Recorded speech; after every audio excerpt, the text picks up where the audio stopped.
భయంకరమైన నిజాలు ఏంటంటే 8th క్లాస్ పిల్లలు సగం మంది తెలుగు చదవటం రావటం లేదు, తెలుగు ఇంగ్లీషు చదవటం రావటం లేదు, మినిమం డివిజన్స్ బాగా ఆహారాలు చేయటం కూడా రావటం లేదు. ఇది ఎక్కడ జరుగుతుంది లోపం అంటే, జనరల్గా మనం ఏదో స్కూల్లో వేసేస్తాం, వేయగానే జనరల్గా ఏం జరుగుతుందంటే రేపు ఎగ్జామ్ అనగా మంచి ఇంపార్టెంట్ ప్రశ్నలు గుర్తుపెడతారు. ఈ వారం మొత్తం ఆ ఇంపార్టెంట్ ప్రశ్నలు 3 రోజులు చదివిస్తారు. 4వ రోజు అయ్యే పరీక్షల్లో వస్తాయి, టకా టకా కొడతారు, మార్కులు వేస్తారు, మీకు ఫస్ట్ ర్యాంక్ అంటారు. మా అమ్మాయి 5వ తరగతి చదివేటప్పుడు ఇట్లానే సచివాలయం ఎగ్జామ్ జరుగుతుంటే దాన్ని తీసుకొచ్చా. ఇట్లాగే మిత్రుడు ఒక ఆయన, ఇది కాదు ప్యాటర్న్ మార్చాలి, ఇప్పుడే డెసిషన్ తీసుకోవాలి అన్నారు. సర్లే అని చూస్తే మా అమ్మాయి జయభారతిలో పాపం క్లాస్ ఫస్ట్ అనేవాళ్ళు. మా టీచర్లు అందరూ అబ్బో మీ అమ్మాయికి సూపర్గా చదువుతుంది, ఆహా ఓహో అంటే మనం ఇంకేం లేదనమాట, మన ప్రపంచం ఇంకా ఇక్కడే, ఎట్లా ఇంటర్మీడియట్ పూర్తి చేపిద్దాం, పూర్తి చేయించిన తర్వాత టీటీసీ చేపిద్దాం, టీచర్ అయిపోయింది, ఇంకేముంది అసలు, అబ్బో సూపర్ అనుకున్నాను నేను. కానీ అది 5వ తరగతిలోనే శ్రీనాథ్ గారు రాలేదు మిత్రుడు, మేమిద్దరం సచివాలయం ఎగ్జామ్ డ్యూటీకి వచ్చాము. వచ్చేదంటే 5th క్లాస్ అని చెప్పినప్పుడు ఇట్లా ఉంటుంది అంటే సరే అని చెప్పి ఇట్లా ఫౌండేషన్ ఇచ్చేటటువంటి ఒక స్కూల్కి తీసుకెళ్ళా. మా అమ్మాయి టాపర్ సూపర్ అనుకున్నాం కదా, అక్కడ తీసుకెళ్తే ఏం లేదు, నోరేళ్ళ పెట్టి ఎడుతుంది. ఇంకేదేదో తేడా ఉందిలే అని చెప్పి దసరా సెలవుల నుంచి స్కూల్ మానిపించి ఇంకా మా ఇంట్లోనే దాదాపుగా ఉదయం 7 గంటల నుంచి సాయంత్రం 7 గంటల వరకు, కరోనా టైం బాగా కలిసి వచ్చింది. మార్నింగ్ 7 గంటలకు మొదలుపెట్టి సాయంత్రం 7 గంటల వరకు మ్యాచ్ చేయటమే, ఇంక రెండో పని ఏం లేదు. అట్లా చేస్తే మరి రామసేతులో దేవుడి దేవాల మరి ఇప్పుడు రామసేతులో 10th క్లాస్ చదువుతుంది, 6th to 10th వరకు ఫ్రీ ఎడ్యుకేషనే. ఇప్పుడు కన్ఫామ్గా చెప్తాను నేనైతే, మా అమ్మాయికి ఐఐటి కానీ ఎన్ఐటి కానీ 100% వస్తాను నేనైతే చెప్పగలుగుతాను. సార్ దానన్నిటికంటే అదే డబ్బులు పెడుతున్నాం, అన్ని డబ్బులే కడుతున్నాం, 60,000 70,000 5th క్లాస్ కడుతున్నాం, కానీ క్వాలిటీ ఉన్న చోట, బేసిక్స్ నేర్పాల్సిన చోట బేసిక్స్ నేర్పకుండా, మినిమం కనీస అభ్యసన సామర్థ్యాలు అనేది మనం నేర్పకుండా పిల్లోడిని 3 లక్షలు 2 లక్షలు కట్టి ఆడవ చేరిస్తే ఉపయోగం లేదనేది నా ఉద్దేశం. మినిమం చదవడం రాయడం రావాలి. ఇంకోటి ఏంది, మన దగ్గర ప్యాటర్న్ ఎట్లా ఉంటుందంటే, చాలామంది మిత్రులు నన్ను మీరు ఏ సిలబస్ వాడతారండి, మీరు ఏ సిలబస్ అంటున్నారు. మన ప్యాటర్న్కి సిలబస్ అంటూ ఒక సిలబస్ అంటూ ఏముండదండి. ఫర్ ఎగ్జాంపుల్ 7th క్లాస్లో ఫ్రాక్షన్స్ డెసిమల్స్ చెప్పామనుకోండి, 7వ తరగతి ఒక పాఠం, దానికి సంబంధించి ఎన్సీఆర్టీ బుక్లో, ఆర్డి శర్మ బుక్లో ఏ ప్రాబ్లమ్స్ ఉంటే అవన్నీ చేయాల్సిందే. మన కాన్సెప్ట్ చెప్పాక ఎస్సీఆర్టీ చేయాల్సిందే, సిబిఎస్ఈ చేయాల్సిందే, ఐసిఎస్ఈ చేయాల్సిందే. ఇట్లా ఇంటిగ్రేటెడ్ కోర్స్ ఉంటుంది మన దగ్గర. ఇట్లా 5th క్లాస్లో జాయిన్ అయినటువంటి వ్యక్తి, ఒక విద్యార్థి మన దగ్గర జాయిన్ అయ్యాడు అంటే 5th క్లాస్ అయిపోయే లోపు ఆ student minimum 8th class 9th class maths చేయగలిగేటట్లు ఏ బుక్ ఇచ్చినా సరే చేసేటట్టు ఉండాలి. మీరు ఇక్కడ వదిలేయండి, ఓపెన్ ఛాలెంజ్ అనమాట.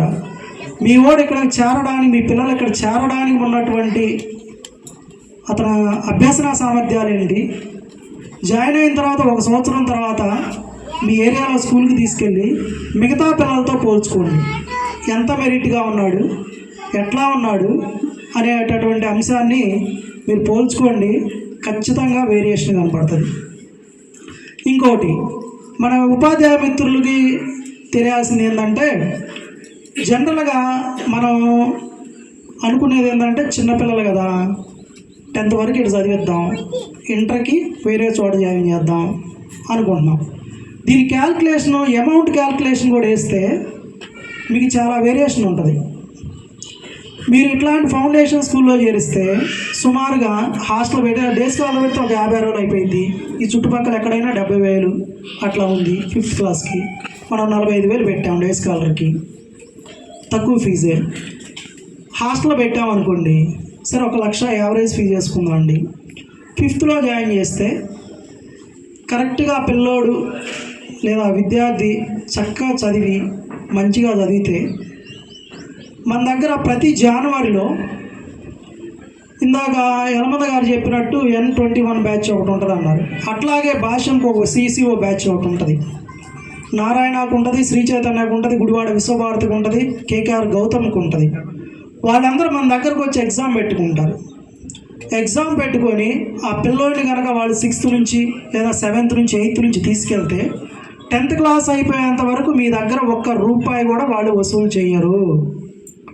టాప్ మెరిట్ అయితే అంటే సుమారుగా వాళ్ళ దగ్గర ఆ ప్యాటర్న్ 2 లక్షలు ఉంటుంది ఫీజు.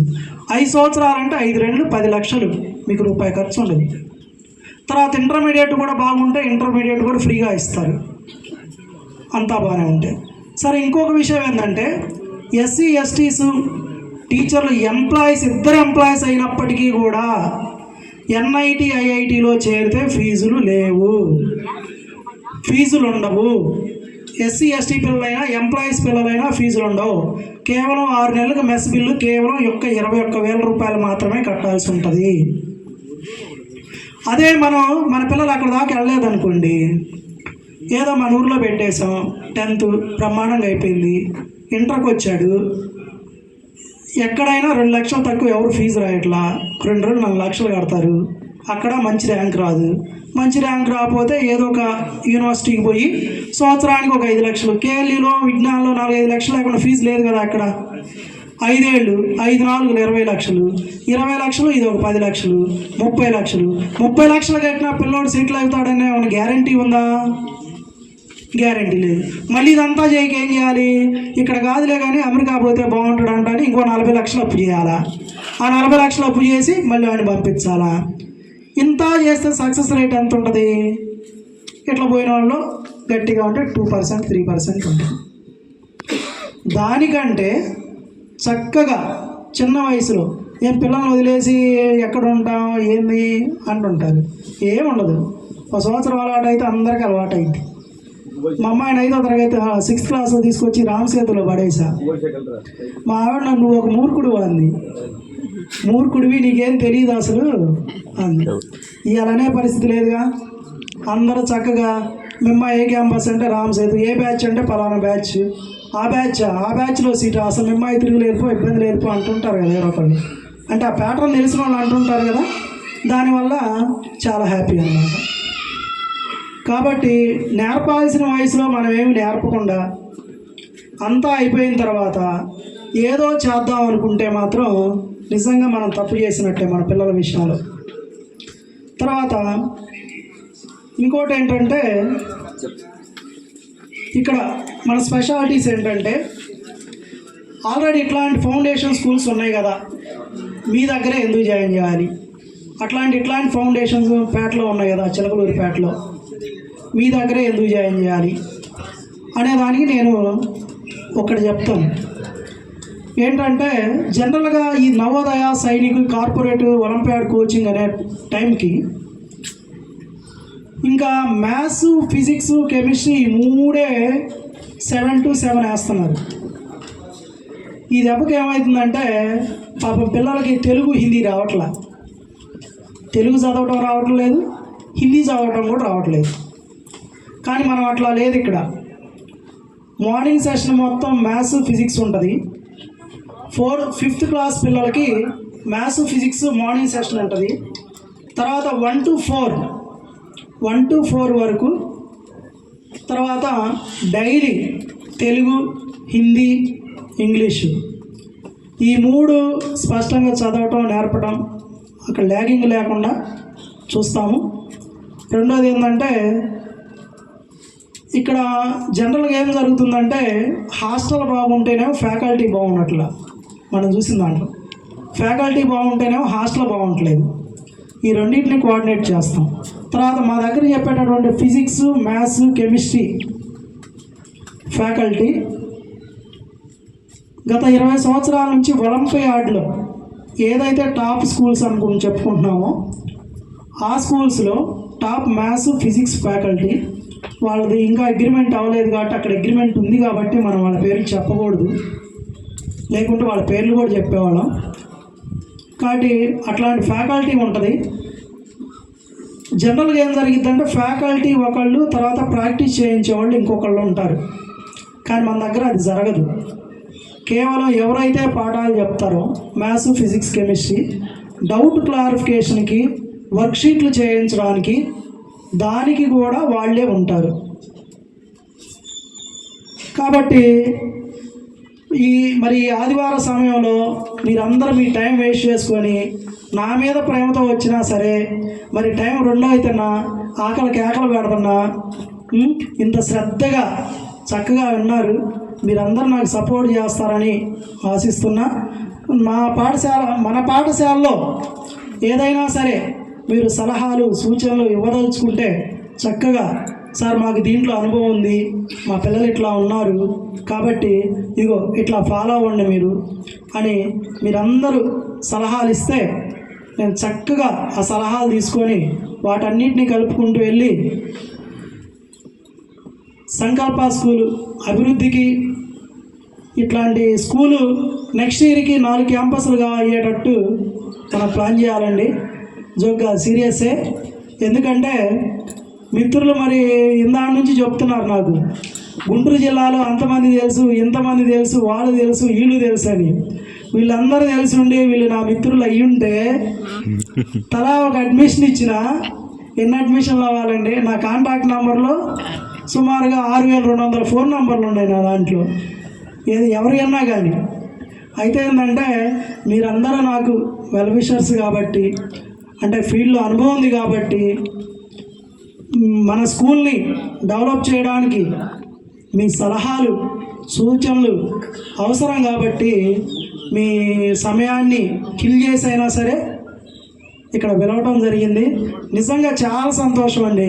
10:30-11 గంటల దాకా అందరికీ 10:30కి అట్లా చెప్పా. 10:30 అప్పుడు చూస్తే 4-3 ఉన్నాం. ఏంది అసలు ఏమైంది, ఆదివారం మటన్ ఎఫెక్ట్ ఏమైనా పడిందంటావా అనుకున్నాం. తర్వాత ఒక అరగంట తర్వాత చూస్తే పర్లేదు ఒక 20 మంది ఉన్నారనుకున్నాం. కానీ ఇప్పుడు ఒక 200-250 వరకు మీరందరూ నా మీద ఉన్నటువంటి ప్రేమతో, అభిమానంతో, సంకల్పాన్ని అభివృద్ధి చేయాలనేటువంటి ధ్యేయంతో మీరందరూ వచ్చినందుకు పేరు పేరున ప్రత్యేకమైనటువంటి నమస్కారాలు, ధన్యవాదాలు తెలియజేసుకుంటూ ముగిస్తున్నానండి. అయిపోయిన తర్వాత దయచేసి ఎవ్వరు కూడా భోజనం చేయకుండా వెళ్ళొద్దు. చక్కగా అందరికీ భోజనం నాన్ వెజ్ ఉంది, చక్కగా భోజనం చేసి మీరందరూ మనస్ఫూర్తిగా నన్ను దీవించి వెళ్ళాలని కోరుకుంటూ అందరికీ ప్రత్యేకమైన ధన్యవాదాలు తెలియజేస్తూ ముగిస్తున్నాను సార్. Thank you.